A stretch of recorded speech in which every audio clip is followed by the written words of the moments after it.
Broadcasting live from the Albay PIO News Center, providing you the most exclusive news update from all over the province. This is News at 12. News at 12.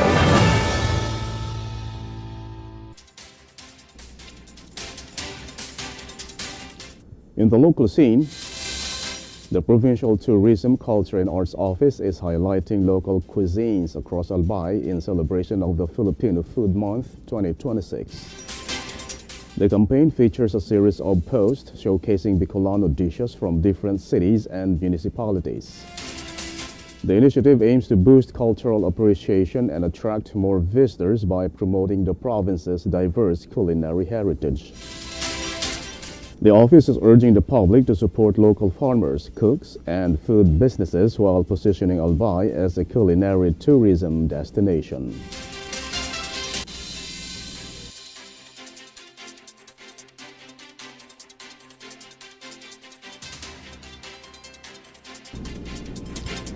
In other story, Provincial Administrator Engineer Raul Rizal reminded capital employees to ensure proper management of provincial assets during the flag raising ceremony at Albay capital. Rizal stressed that government vehicles must be properly maintained and protected as public resources funded by taxpayers. He said all units are insured under the government service insurance system and must be serviced through official channels to safeguard government funds.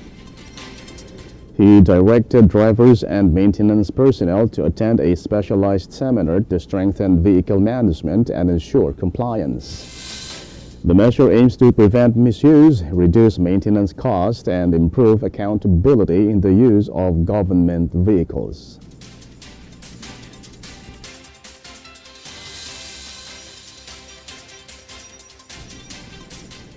In other news,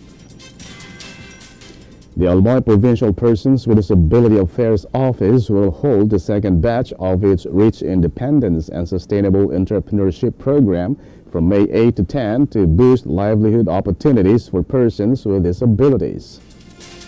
The training follows the successful first batch conducted from April 20 to 22 in partnership with People Systems Consultancy and Maybank Foundation.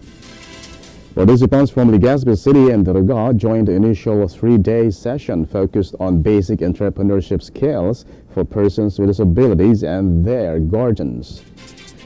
The office will continue monitoring first batch participants to assess results and identify further support for their livelihood ventures. The program is set to expand to more areas in Albay to widen access to inclusive economic opportunities.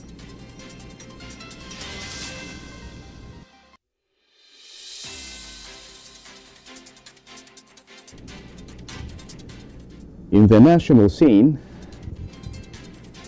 the Department of Agriculture plans to issue updated guidelines on agricultural land reclassification by June, according to Agriculture's Undersecretary Asis Perez. The agency imposed a 6-month moratorium in January, halting applications to prevent excessive conversion of farmland. Agriculture Secretary Francisco Tu Laurel Jr. said renewable energy and government housing projects were exempted to allow critical developments to continue.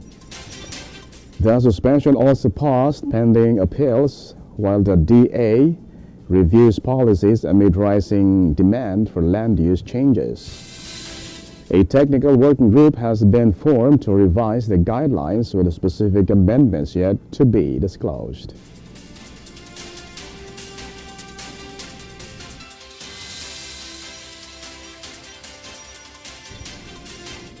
In other story,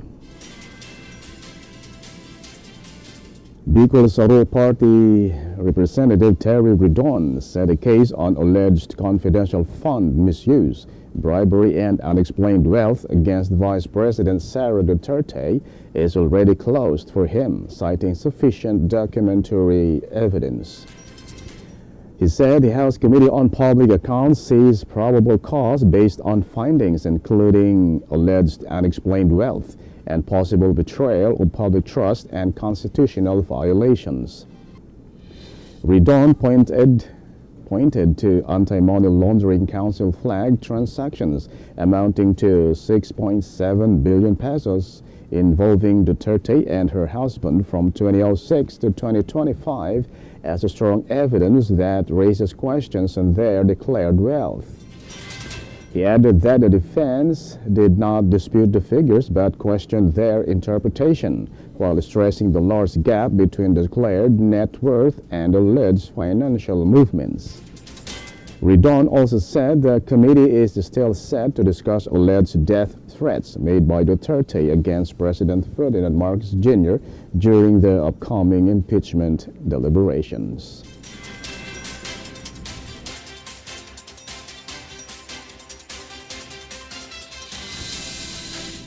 In other news, the Department of Migrant Workers said 7,674 Filipinos, including OFWs and dependents, have returned to the country since the Middle East conflict began nearly 2 months ago. Of this number, 7,051 were repatriated through government assistance, consisting of 5,669 workers and 1,382 dependents. The DMW said the Marcos administration will continue repatriation efforts to assist more Filipinos requesting to return home amid ongoing tensions. Officials said the government is strengthening reintegration programs to support returning OFWs in line with President Ferdinand Marcos Jr.'s directive. DMW Secretary Hans Leo Kakdak also assured continued monitoring of Filipinos abroad, including seafarers still working in the Persian Gulf.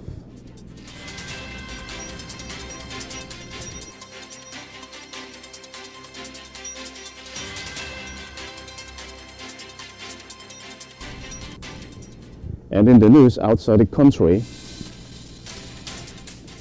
a 6.2 magnitude earthquake struck Japan's northern island of Hokkaido early Monday, according to meteorological agencies in Japan and the United States. The quake hit at 5:23 a.m. in southern Hokkaido at a depth of 83 kilometers with no tsunami warning issued by authorities. Officials said damage and risk to life were considered minimal due to the area's low population, though aftershocks remain possible in the coming days. The Japan Meteorological Agency warned of increased risks of landslides and falling rocks in areas that experience strong shaking. Japan continues to face frequent seismic activity being located on the Pacific Ring of Fire, where powerful earthquakes are common.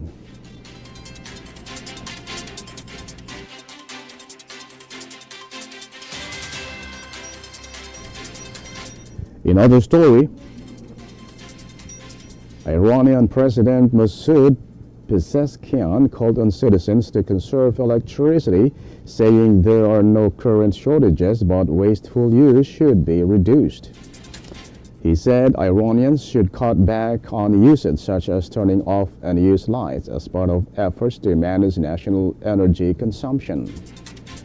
Pezeshkian warned that Iran's enemies, including the U.S. and Israel, aim to create public dissatisfaction through pressure and infrastructure threats. Despite regional tensions and recent strikes, no major power outages have been reported in Tehran in recent days. Iran continues to face energy challenges due to aging infrastructure, sanctions, and high demand during peak seasons.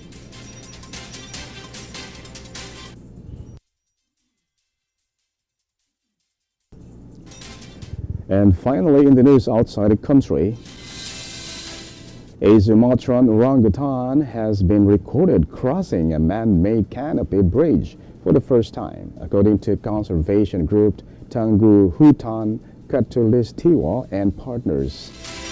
The bridge was built in North Sumatra in 2024 to help endangered wildlife safely cross a road that cuts through rainforest habitats. Conservation groups said the crossing marks a world first for Sumatran orangutans, although other species have previously used the structure.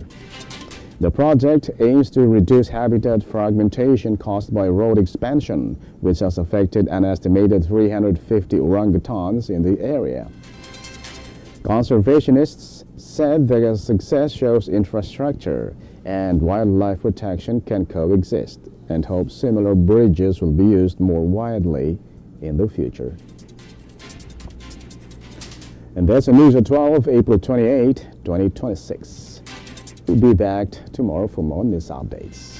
Thanks to our news writers, Jana Marie Alasaga, Naomi Ruth Hernandez, and LJ Lorejo.